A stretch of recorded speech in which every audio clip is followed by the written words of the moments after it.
months. Okay, so there is the first series of this year. Do you remember what's the title? You guys can see it here. Remember? Nobody remember. First series. First sem. Vision. Impossible. Okay. So, what is the main thing that we talk in this series? So first of all, we talk about that we are called for a specific mission, right? Okay, we are called for us. Yes, thank you, Roma. So this one we are called for a specific mission, and then we are given gifts to carry on this mission. And other than that, we also talk about our vocations. So I remember for one of my teaching that time, there is a primary vocation. This one is a there's a primary vocation. Okay, and anyone still remember what is our primary vocation? We are called job. What? Job? No.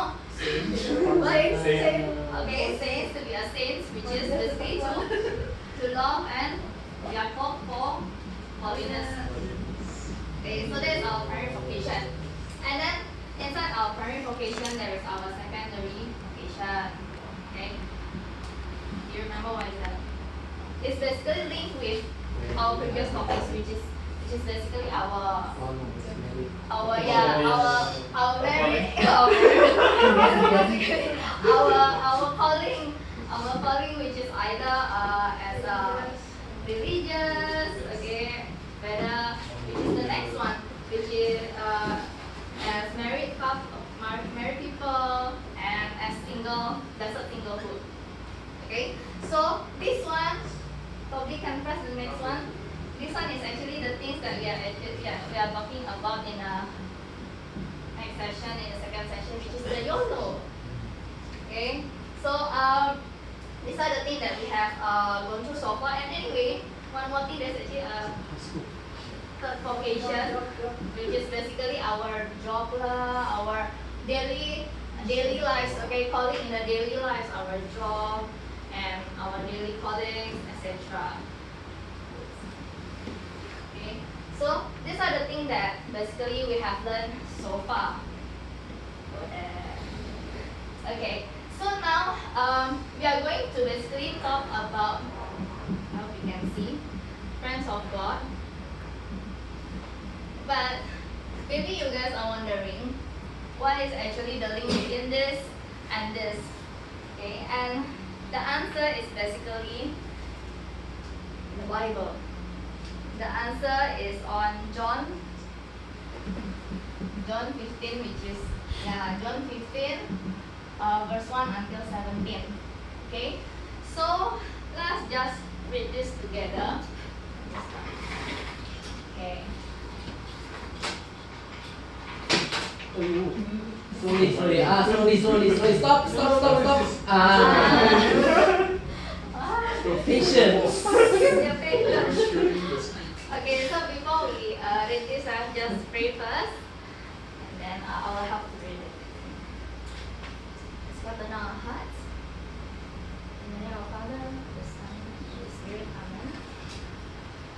Lord Jesus, we would like to hear your words, Lord. We just want to ask for your help to help us to be open to these words and help us to be humble, so that whatever thing that we are going to hear, we are able to really apply it and connect it to our daily lives, Lord. And let's just let me just read this, okay? A reading from the Gospel of John 15, verse 1 to 17. So I am the true vine, and my Father is the vine grower. He takes away every branch in me that does not bear fruit, and every one that does, he prunes so that it bears more fruit. You are already pruned because of the word that I spoke to you. Remain in me as I remain in you. Just as a branch cannot bear fruit on its own unless it remains on the vine, so neither can you unless you remain in me. I am the vine, you are the branches. Whoever remains in me, and I in him, will bear much fruit, because without me you can do nothing. Anyone who does not remain in me will be thrown out like a branch and wither. People will gather them and throw them into a fire, and they will be burned. You remain in me, and my words remain in you. Ask whatever you want, and it will be done for you. By this is my Father glorified, that you bear much fruit and become my disciples. Click. So as the Father loves me, so I also love you. Remain in my love. If you keep my commandments, you will remain in my love. Just as I have kept my Father's commandments and remain in his love. I have told you this so that my joy may be in you and your joy may be complete. This is my commandment: love one another as I love you. No one has greater love than this, to lay down one's life for one's friend. You are my friends if you do what I command you. I no longer call you slaves, because a slave does not know what his master is doing. Call you friends, because I have told you everything I have heard from my Father. It was not you who chose me, but I who chose you and appointed you to go bear fruit that will remain, so that whatever you ask the Father in my name, he may give you. This I commandment: love one another. Gospel of the Lord. Praise you, Lord Jesus Christ. Okay, so the things that they say over here is that it's basically remaining in the Lord. But let's just connect it into our lives. Of course, like when you are married, when you are single, when you are dating, in your job, in everything that you do in your life, of course you want to see result. I mean, that's always your desire. You want to see some impact in the things that you do. And that is also the same desire that God has in us. God inspired us to bear fruit. Okay, and that is actually the exactly same desire that we have also.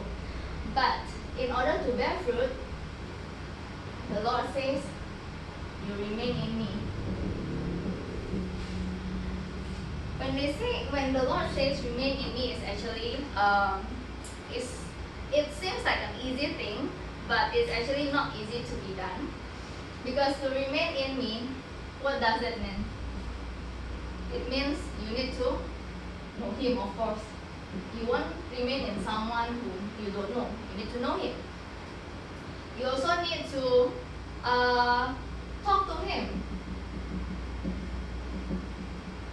Of course, how can you remain in relationship? For example, like maybe, Irene and Adit remain in relationship without talking to each other, without knowing each other. It's impossible. Same thing goes with the Lord. And remain in me can also mean depend on him. And this is actually the most important one. Is to depend on him. It's like the vine and the branches. It's like baby and the mother. Of course, the baby need to remain in the mother's womb.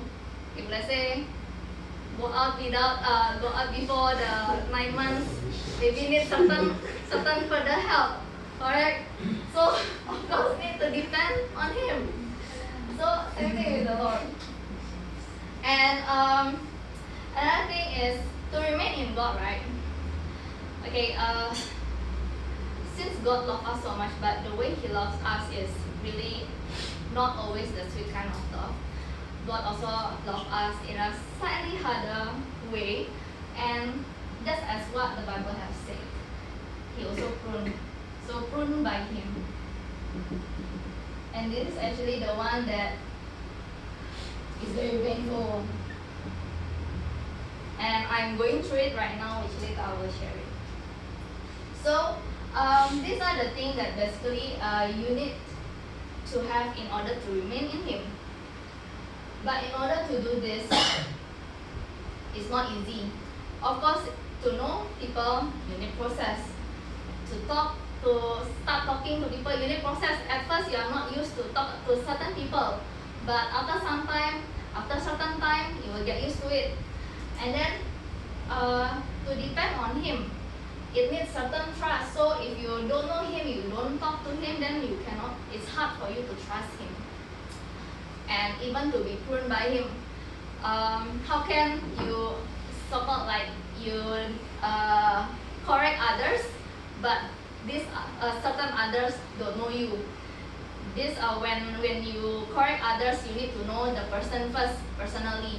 So this basically why we need to have the friendship with God. Okay, we need to have friendship with God in order to remain in Him basically. But you know, if you look at the verse, let me see again, yeah. If you look at verse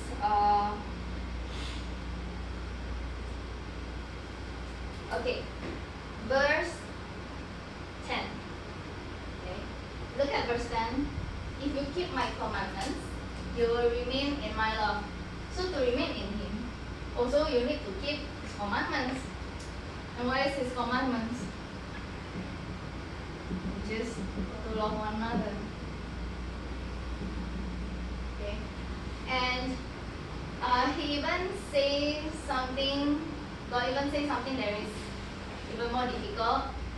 Where is it, huh? Here. You are my friends if you do what I command. So meaning, all this time, if I were to share what I feel, all this time when I say that I have a relationship with God, I'm friends of God, I pray, I read Bible, but I fail to love you guys, if I fail to love those who hurt me, then I think friendship with God that I claim is actually not applied over here. So here, in order to love one another, okay, of course you are supposed to remain in Him, and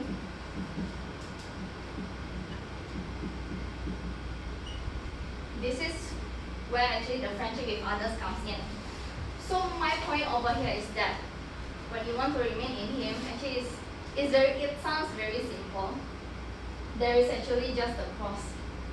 You only need the cross. You need the vertical, which is a relationship between you and the Lord.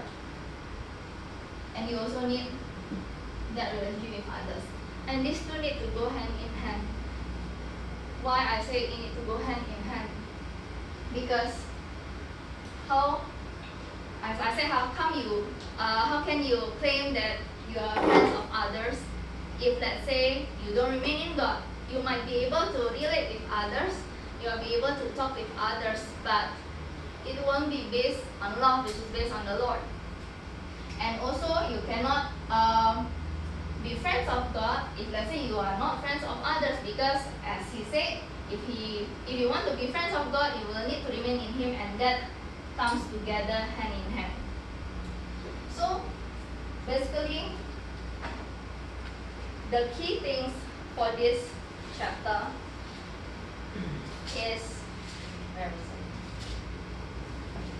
it? It's the chapter 13. So in chapter 13, they say no one has greater love than this, to lay down one's life for one's friend. No one has greater love than this, to lay down one's life for one's friend. And that is basically what Jesus has done. And He invites us to do the same thing, which is to lay down our life for our friends. But to be honest, it's really hard. It's not easy, because why? You need a golden ticket over here, which is you need to give your life. Okay. You need to give your life, not just to God, but also to others. And if you go back to this again, if you want to bear fruits over here, we cannot expect ourselves to bear fruit if we just rely on ourselves, if we don't give ourselves to God, and if we are so stingy and don't be a channel of that love to others.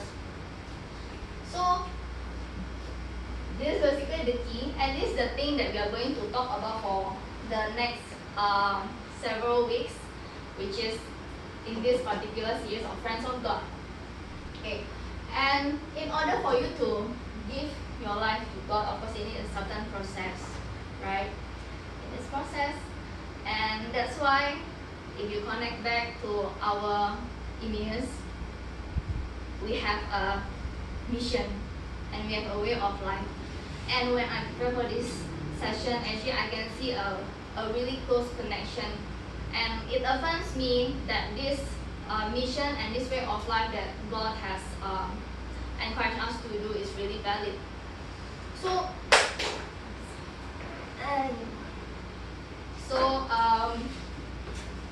two of them, which is the words of God and also the words of God, which is Bible, and also the Eucharist. And it's the words of God made flesh. And if you connect it to this Bible, right? What they say here, you are already pruned because of the word that I spoke to you. So in order for us to remain in Him, to have relationship with Him, He is actually also pruning us at the same time. And we are actually doing that already to His words when we go for the oration, when we read the Bible. But I think it depends on how much heart we put into doing that. So I just want to share a simple things that the things that I experienced for the last few weeks. That okay, I feel that in order to let me just sit down here.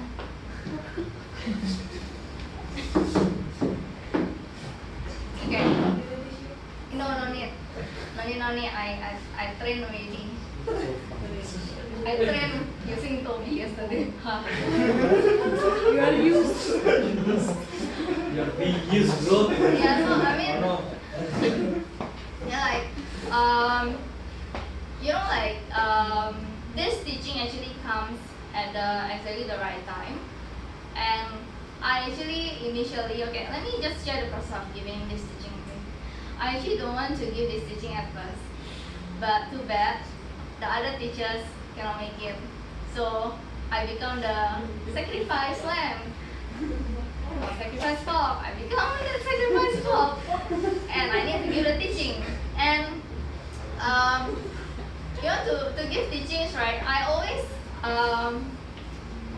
always feel this incapable of doing it. I always feel I'm not so-called knowledgeable enough to do that, and that actually makes me I think I cannot do it. What I can is I will teach using my testimony, and that's what I'm going to do. So I'm going to share my testimony of how I actually of how God actually teach me to give my life, not to die, to give my life for the past few weeks. So okay, the past few weeks has been a very difficult time for me. I have so many commitments in my life. I have commitments as a teacher in my tuition center. I have commitments as a coordinator and teaching ministry in this Emmaus. I have commitments to as a daughter and sister towards my parents and towards my brother. And I want to do well in all of this. If I wish I want it to be perfect. I want to be a good daughter. I want to be a good sister. I want to be a good coordinator, a good teacher, and etc. And happened that these last few weeks there is so many problems and so many negative thoughts that comes into my mind. So what are the problems? I think some of you knows that my parents are not in a good condition. My dad needs to go for surgery, and then my students are getting more and more slow. Yeah, they are getting slower and slower, and it's really very tiring to teach them. Me.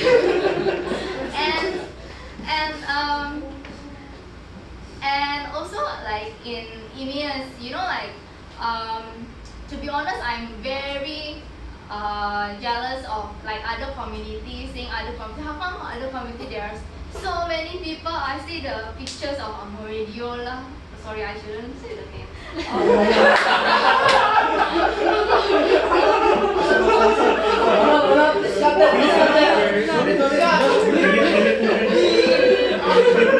Of the different communities. So I feel very jealous. I was like, and I tell God, oh God, why you put me in this community? I want community that is already established, like I want things to be easy and I want to see the fruits. I want the fruits to come so easily. That's what happened to me. So normally, having all these commitments, I'm okay. But when all of the commitments have problems, it really bothers me a lot. And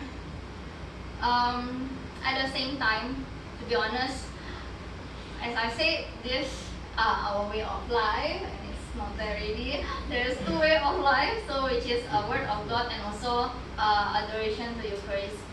I do that. I pray. I read the word of God. But I realize that when I do it, I actually don't put my 100% attention and heart into it. At times, I just do it for the sake of, okay, let me just do it so that I can tick, because anyway, the service team, we have an app whereby if you do, we tick. And I was like, okay, so I do already, I read already, but I didn't really put much time to like ponder on it. I didn't really put much time to reflect on my life. And it's just go wasted, literally wasted. And other than that, before this period of difficult times, I actually go for adoration like at least twice a week. And it helped me a lot because I go one in a week day and one in the weekends. But now, because of so many things that I do, and also because I'm lazy, I only go at the weekend. And I think the Lord really, put this hole in my heart, and He's like telling me, you don't go for adoration, right? You see there's something missing, right? Like I feel that the Lord really tells me that way, and that's actually what I sense, what I feel. I feel like I depend myself. I depend on myself a lot instead of the Lord. And to read this teaching is actually very difficult because ideally we need to walk the talk, and for these past few weeks I didn't really walk the talk because I don't really remain in Him. I don't depend myself on Him. I don't try to know Him more, and many things, but I got pruned by Him. So I got pruned by Him because basically He tells me that what you guys are, or what you are doing right now is actually not right. He tells me by showing me what is the result of whatever thing that I do. The result is not the things getting better, but the things getting worse. For example, my job, because I depend a lot on myself and I want to see a result soon, I scold my students. So my students are slow and they got scolded even more. And actually the last CG, which like one of the CG members shared to me that if you scold the students more, then don't you think it will make things worse? Meaning they won't be able to study. And I was like, yes, quite true. I shouldn't scold them more. Then I imagine if I scold them, then if I get scolded, of course I will do things worse. I cannot do things better. So like yesterday and today, I tell the Lord, I repent. I'm sorry that I've been quite far from you. I've done all these things, but I don't do all these things seriously. I just do all these things for the sake of taking the app, for the sake of, because I'm coordinator, then you have to do it anyways. Just because of out of obligation. I don't do it out of love. I don't do it because I know that I want to remain in you, not because I know that I need you. So I start to give my life to God again. So I start to invite Him to my work. I pray to Him, God, please help me. There is a class whereby the student will be very difficult to handle. Please help me. And I did this yesterday and today, and it actually made a certain positive impact, because when I teach, problem don't change. They are still as equally as blur as before. They are still as lazy as before. It doesn't change at all. But what changed is actually me. I realized that the one who changed is me. I cannot change my students. They are still equally lazy. But at least what is in my control is I can change myself, but by not being lazy, to just have a heart-to-heart talk with the Lord, and to just depend on Him. And I can really relate about the connection of friends of God and friends of others. If I'm not becoming the friends of God, if I don't have that relationship with Him, I don't think I will have the power to, to just be friends to my students. So yeah, I really sense the difference. I sense the difference, and they are actually happier during my lesson. They are not as stressful as before. And as for me also, normally I feel very tired after work. Tired not just physically but also mentally. Right now I'm tired, I'm sleepy, but it's physically, but not much of mentally. So I see that fruit when I try to give my life to the things that I do, when I give my life to God and when I give my life to my students. And other than that, I also see the fruits, the impact of having people who give my life to me in a different way, to give my life to me, to journey with me. And yeah, I'm very thankful because I think some of us knows that I've been battling with the negative thoughts for the past few weeks, and there are so many friends who actually approach me. Like Maya and Toby actually talk to me and telling me what I should do, and I have also Irene and Ronald, like before we have like a meeting, I actually talk to them until I cry. And I'm amazed on how they actually give their life, give their time for me. Also during my CG, last week, I think those in my CG group knows how much time is taken to listen to my problems. I think it takes half an hour to 45 minutes. Yeah, and I keep saying, guys, I think let's just stop, because if not I will keep talking and you guys don't have time to share. And because by right, you guys also need to have time to share. But they said that it's okay. I mean, just continue sharing it, and they listen to me.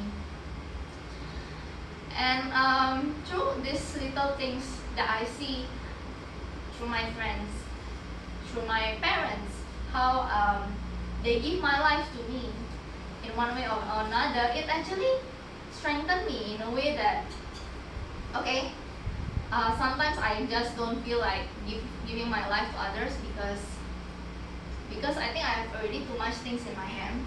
So let's just don't care about others. I mean, in my selfishness, let's just settle my own things and let others settle their own things.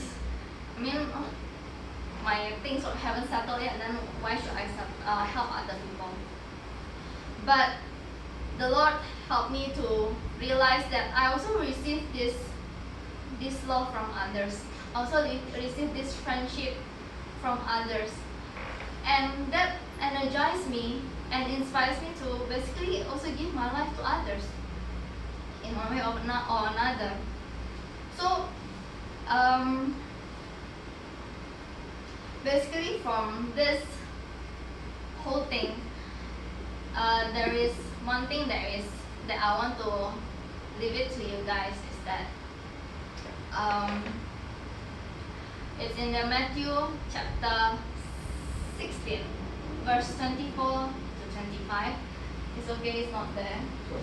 Oh wait, sorry, it's there, the last slide. The last slide. Can you see it?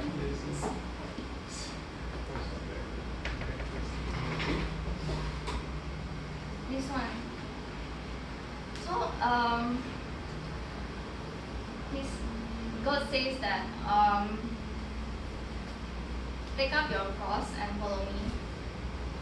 And the cross that he says is not only half cross, it's not only the vertical axis and the horizontal axis, it's actually the whole cross.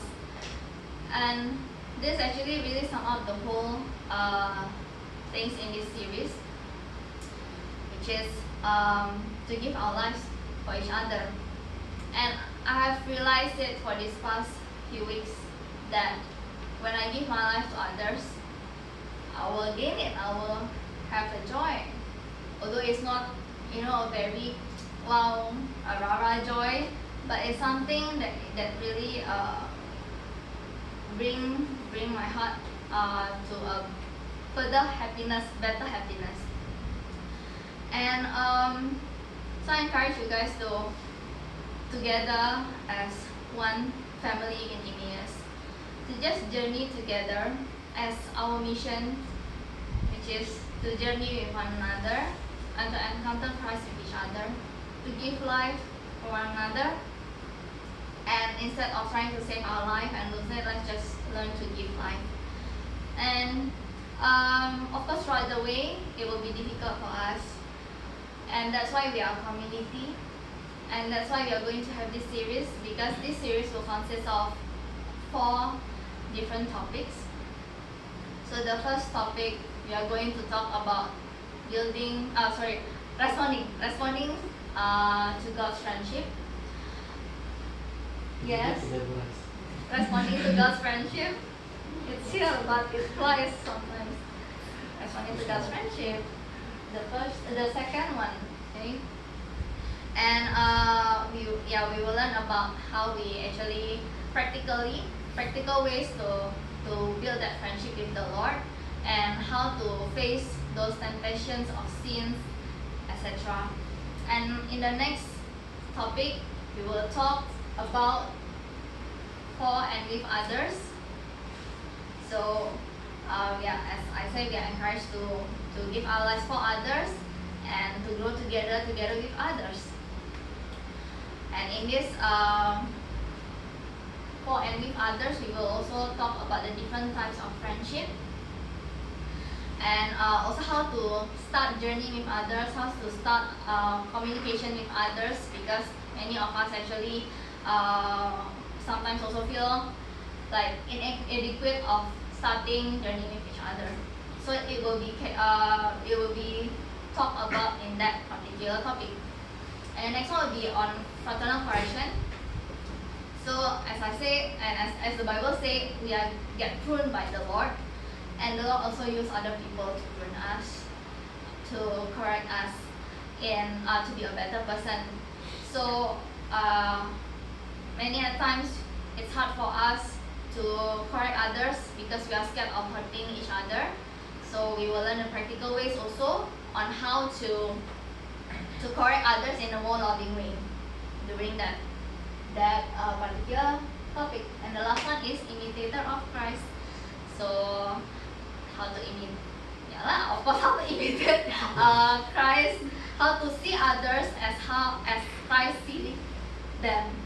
So to be able to see like Christ see them, to be able to love like Christ love them, and etc. So this is what's going to happen in this particular series. And if I were to leave you with certain things to ponder on to start the series, I encourage you to ponder and remember again who are the people who give their lives to you in one way or another. You don't need to, you don't need to search for something big. Let's just try to appreciate the small things that also people give us. That's one. Let's try to remember them and thank God for that. And second thing is, today actually during the mass, the father says that one of the things that hinder us from having a better relationship with the Lord is our pride.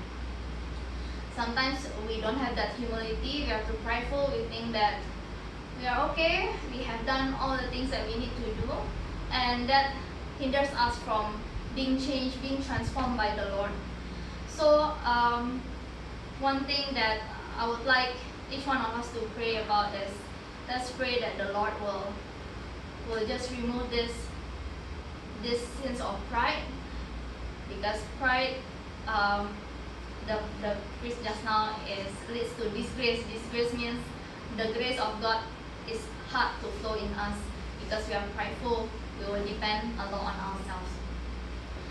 So that's the second thing. And the third thing is, let's just remember every time to give our life for each other. And in the future, as you journey with me, if let's say you see that I don't give my life enough for you guys, if I complain of my works, of my family, please let me know, because I think you guys need to prune me also as I prune you guys in the future. Okay, so basically that's it. I hope you understand the importance of the vertical and the horizontal parts of the cross, and let's just focus on give life, because if you don't give your life, you will lose it, and I feel that it's painful. Okay, so we actually have some time. We have some time. I actually want to invite you guys to go for adoration, and to just bring the three things that I mentioned just now, to remember who are the people in your life who give your life to you, be it your friends, parents, and just thank God and thank the Lord also for giving His life for us. And the second thing, let's ask ourselves, what are the things that hinder us from giving ourselves to others, the things that need to be pruned by the Lord. It can be our pride, it can be our negative thoughts, etc. Okay, so I think we can spend 20 minutes in the adoration room and just bring all these things into the Lord. And yeah, when you go back here, and I hope guys, you don't bring this, you don't go through this session because you're an idiot, because you're supposed to come, because you're service team. Let's just be open to the Lord, because along the way the Lord will transform us. Okay, so that's it. And let's just go down and take some time to go for adoration. And let's just be back here at about 9:35. So go back here about 9:35 and just talk to the Lord. Okay?